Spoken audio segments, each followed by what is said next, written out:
Hi hello നമസ്കാരം അസ്സലാമു അലൈക്കും welcome back to Afsa's world. ഇന്നത്തെ എൻ്റെ വീഡിയോയിൽ വീട്ടമ്മമാർക്ക് അടുക്കളയിൽ നിത്യേന ഉപയോഗം വരുന്ന കുറച്ച് നല്ല ടിപ്സുകൾ ഷെയർ ചെയ്യുന്നുണ്ട്. അപ്പോൾ എന്തൊക്കെയാണ് ഏതൊക്കെയാണെന്നൊക്കെ നോക്കിയാലോ. അധികം ചിലവൊന്നുമില്ലാത്ത ഈ ടിപ്സുകൾ നിങ്ങൾ വീഡിയോ സ്കിപ്പ് ചെയ്യാതെ മുഴുവനായിട്ടും തന്നെ കാണാൻ ശ്രമിക്കുക. ഒട്ടും തന്നെ സമയം കളയേണ്ട, നമുക്ക് വീഡിയോയിലേക്ക് പോകാം. നമ്മൾ സാധാരണ കടകളിൽ നിന്നും പാക്കറ്റിൽ വരുന്ന പ്രോഡക്റ്റ്സ് ഒക്കെ വാങ്ങിച്ചു കഴിഞ്ഞ് അത് നമ്മൾ പൊട്ടിച്ച് ഉപയോഗിച്ച് മുഴുവനായിട്ട് ഉപയോഗിക്കാതെ വരുമ്പോൾ ഇതുപോലെ ഓപ്പൺ ആയിട്ട് തന്നെ ഇരിക്കും അല്ലേ. അപ്പോൾ വേറെ ടിന്നിലേക്ക് ഒന്നും ഇട്ട് വയ്ക്കാതെ വേറെ ഒന്നിൻ്റെ സഹായം ഇല്ലാതെ നമുക്കിതെങ്ങനെയാണ് സീൽ ചെയ്ത് വയ്ക്കുക എന്നുള്ളതാണ് കേട്ടോ കാണിക്കുന്നത്.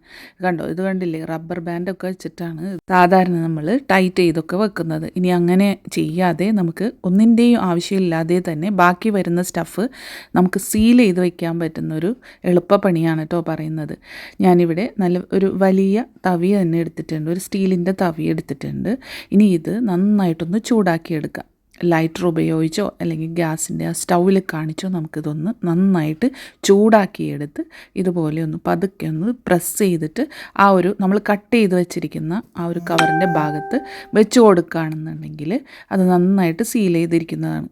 നല്ല കട്ടിയുള്ള കവറാണെന്നുണ്ടെങ്കിൽ ഒരു 2-3 പ്രാവശ്യം നമ്മൾ ചൂടാക്കിയിട്ട് ഇതുപോലെ വെച്ച് കൊടുക്കുകയാണ് കേട്ടോ വേണ്ടത്. അപ്പം ഞാനിവിടെ ഒരു ഷുഗറിൻ്റെ ഒരു പാക്കറ്റ് പകുതിയോളം ഉണ്ട് ബാക്കി. അപ്പോൾ അത് ഞാനിതുപോലെ സീൽ ചെയ്ത് കൊടുക്കുന്നുണ്ട്. ആദ്യം ഒരു 2-3 പ്രാവശ്യം തന്നെ ഞാൻ സീൽ ചെയ്ത് കൊടുത്തിട്ടുണ്ട്. കാരണം അതിനിടയിൽ ഞാനതൊന്ന് കമഴ്ത്തി നോക്കുന്ന സമയത്ത് അതിൽ നിന്നും പഞ്ചസാരയൊക്കെ പുറത്തേക്ക് പോയിട്ടുണ്ടായിരുന്നു.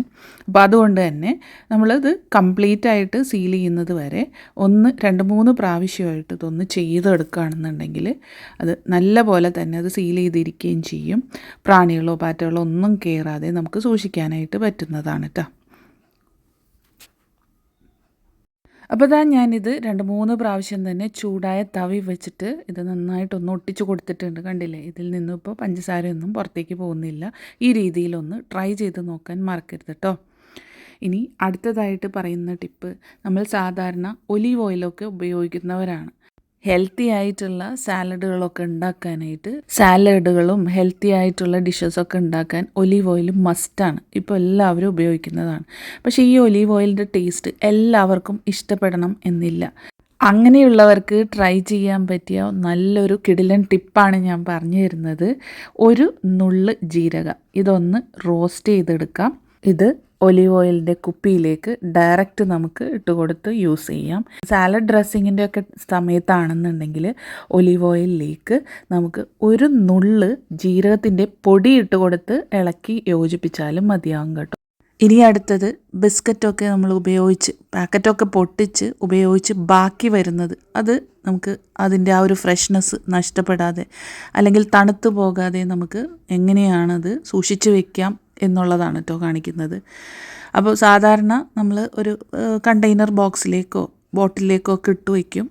അതിനോടൊപ്പം തന്നെ ആ ഒരു ക്രിസ്പിനെസ് നഷ്ടപ്പെടാതിരിക്കാൻ വേണ്ടിയിട്ട് ഞാൻ ചെയ്യുന്നൊരു പണിയാണ്.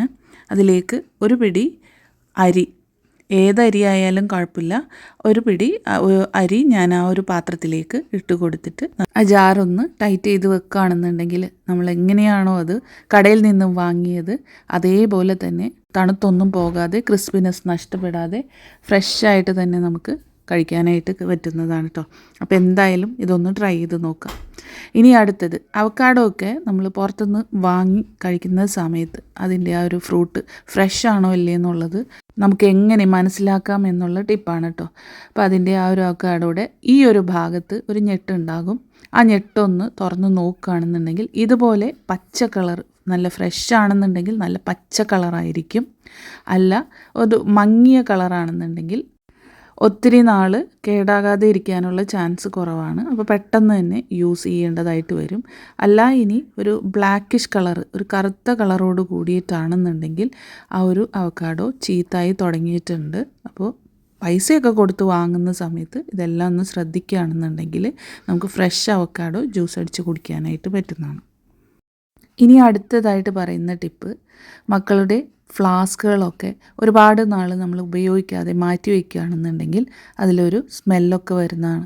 അപ്പോൾ ഇനി ആ സ്മെല്ലില്ലാതെ വെള്ളം കുടിക്കാൻ വേണ്ടിയിട്ട് നമുക്ക് ഫ്ലാസ്ക് ഒന്ന് ക്ലീൻ ചെയ്തെടുക്കുന്ന ടിപ്പാണ് പറയുന്നത്. അതിലേക്ക് ഒരു പിടി കല്ലുപ്പ് ഞാൻ ഇട്ട് കൊടുത്തിട്ടുണ്ട്. ഇനി അതിലേക്ക് ടിഷ്യൂസ് ഉണ്ടല്ലോ, ടിഷ്യൂസ് ചെറിയ ചെറിയ പീസുകളാക്കിയിട്ട് അതിലേക്ക് ഇട്ട് കൊടുക്കുക. ഇനി ടിഷ്യൂ കയ്യിലില്ല എന്നുണ്ടെങ്കിൽ ന്യൂസ് പേപ്പർ ആയാലും ചെറിയ ചെറിയ പീസുകളാക്കിയിട്ട് അതിലേക്ക് ഇട്ട് കൊടുത്ത് ഒരല്പം വെള്ളം കൂടി ഒഴിച്ചു കൊടുത്തിട്ട് നന്നായിട്ടൊന്ന് ഇളക്കി യോജിപ്പിച്ച് ഒരു 10 മിനിറ്റ് വയ്ക്കുക. അതിനുശേഷം അതൊന്നെടുത്ത് കളയുകയാണെന്നുണ്ടെങ്കിൽ അതിലുള്ള ഉണ്ടായിരുന്ന ഉളുമ്പോണമൊക്കെ മാറിയിട്ട് നല്ല ഫ്രഷായിട്ട് നമുക്ക് ഫ്ലാസ്ക് ഉപയോഗിക്കാൻ പറ്റുന്നതാണ്. ഇനി ഇത് ഈ കല്ലുപ്പൊക്കെ തേച്ച് കഴുകി കഴിഞ്ഞതിന് ശേഷം ഒന്ന് നമ്മുടെ ഡിഷ് വാഷ് ലിക്വിഡോ എന്തിട്ടാണോ നമ്മൾ കഴുകുന്നത് അതൊന്നിട്ടൊന്ന് കഴുകിയെടുത്താൽ നല്ല വൃത്തിയായിട്ട് കിട്ടുന്നതാണ് കേട്ടോ. അപ്പോൾ എന്തായാലും ട്രൈ ചെയ്ത് നോക്കാം.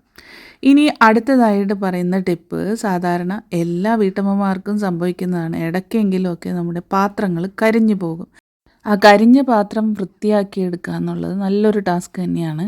അപ്പം അത് എളുപ്പത്തിൽ കൈയൊന്നും അധികം വൃത്തികേടാകാതെ ഒരുപാട് ഇട്ട് ഉരയ്ക്കാതെയൊക്കെ നമുക്ക് പെട്ടെന്ന് ക്ലീൻ ചെയ്തെടുക്കാൻ പറ്റും കേട്ടോ. അപ്പോൾ എൻ്റെ ഒരു കുക്കറാണ് ഞാൻ ക്ലീൻ ചെയ്ത് കാണിക്കുന്നത്. അപ്പോൾ അതിലേക്ക് ഞാൻ ഒരല്പം സോപ്പ് പൊടി ഇട്ട് കൊടുക്കുന്നുണ്ട്, ബേക്കിംഗ് സോഡ ഒരല്പം ഇട്ട് കൊടുക്കുന്നുണ്ട്.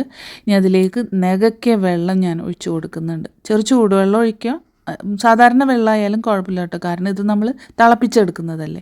അതുകൊണ്ട് ഞാനതിലേക്ക് വെള്ളം നകയ്ക്ക് ഒഴിച്ച് കൊടുത്തിട്ടുണ്ട്. ഇനി അതിൻ്റെ മൂടിയിലായാലും കണ്ടില്ല, അതിൻ്റെ ആ ഒരു കരിഞ്ഞ് പിടിച്ചതുകൊണ്ട് ആ ഒരു മൂടിയിലും ഒരു വാട്ടമൊക്കെ സംഭവിച്ചിട്ടുണ്ട്. അപ്പോൾ ആ മൂടി നമുക്ക് ആ ഒരു വെയിറ്റ് ഒന്നും ഇടാതെ തന്നെ ഞാൻ ആ കുക്കറിൻ്റെ മൂടി തിരിച്ചും മറിച്ചൊക്കെ വെച്ച് കൊടുക്കുന്നുണ്ട്. കണ്ടില്ലേ, ഇപ്പോൾ ഇത് തിളച്ച് വരുന്നുണ്ട്. തിളച്ച് വരുന്ന സമയത്ത് ശ്രദ്ധിക്കുക, മൂടി മാറ്റി കൊടുക്കണം, ഇല്ലെങ്കിൽ അത് നന്നായിട്ട് തിളച്ച് തൂകി താഴെ പോകും. എൻ്റെത് കുറേ അങ്ങനെ പോയിട്ടോ. അപ്പോൾ അത് നന്നായിട്ടൊന്ന് തിളപ്പിച്ച് എടുക്കുകയാണ് വേണ്ടത്. തിളപ്പിച്ചതിന് ശേഷം ഇതുപോലെ ഒരു സ്പൂണോ കയ്യിലോ വെച്ചിട്ട് ഒന്ന് നന്നായിട്ട് അടിഭാഗം ഒന്ന് ഇളക്കി കൊടുക്കുക. അപ്പോൾ നമുക്ക് ആ അഴുക്കുകൾ ഇളകി വരുന്നതായിട്ട് കാണാൻ പറ്റും കേട്ടോ. ഇനി നമുക്കിത് തീ ഓഫ് ചെയ്തിടാം, മതിയാകും. ഇനി ഇത് നന്നായിട്ട് ഈ വെള്ളമൊക്കെ ഒന്ന് തണുത്ത് വരാൻ വേണ്ടിയിട്ട് വെയിറ്റ് ചെയ്യാം. ഇപ്പോൾ ഇത് തണുത്ത് വന്നിട്ടുണ്ട്. അപ്പോൾ അതിൽ ആ ഒരു വേസ്റ്റൊക്കെ കണ്ടില്ലേ അടിയിലേക്ക് വന്നിട്ടുണ്ട്, അതെല്ലാം ഞാൻ മാറ്റി കൊടുക്കുന്നുണ്ട്.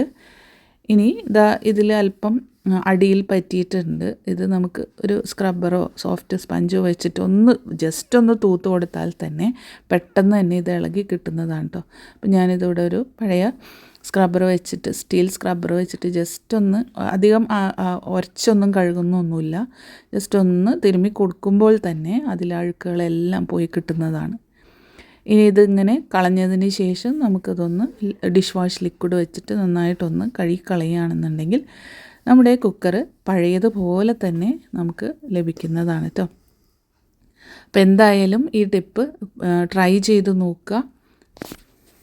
ഒത്തിരി പ്രോഡക്റ്റ്സൊക്കെ നമ്മൾ മാർക്കറ്റിൽ നിന്നും വാങ്ങി ഇതിന് വേണ്ടിയിട്ട് ചിലവാക്കേണ്ടതായിട്ടില്ല. വീട്ടിലുള്ള എപ്പോഴും അവൈലബിൾ ആയിട്ടുള്ള 2 ഇൻഗ്രീഡിയൻസ് മാത്രമാണ് ഞാനിതിൽ ഉപയോഗിച്ചിട്ടുള്ളത്. അപ്പോൾ എന്തായാലും വീഡിയോ എല്ലാവർക്കും ഉപകാരപ്പെട്ടു എന്ന് വിചാരിക്കുന്നു. വീഡിയോ ഇഷ്ടപ്പെട്ടാൽ ലൈക്ക് ചെയ്യാനും അതുപോലെ മറ്റുള്ളവരിലേക്ക് ഷെയർ ചെയ്യാനും മറക്കില്ലേ ഫ്രണ്ട്സ്.